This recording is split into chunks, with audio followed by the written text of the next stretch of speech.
How to use widgets on myDW.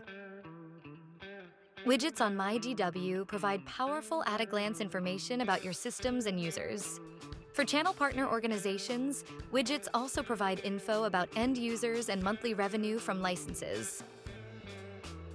To access the widgets, click on your organization's icon and click the Widgets tab.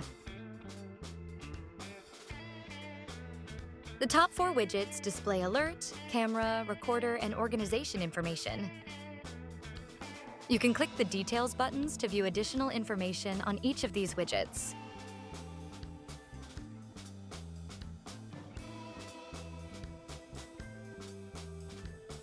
The widgets below the top 4 display additional information such as cloud storage use, CVV detections, inventory, etc. You can stretch widgets by clicking and dragging the bottom right corners of them.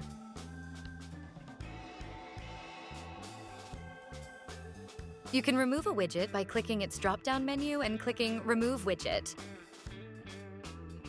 To add new widgets, click Add New Widget, select the ones you want, and click OK.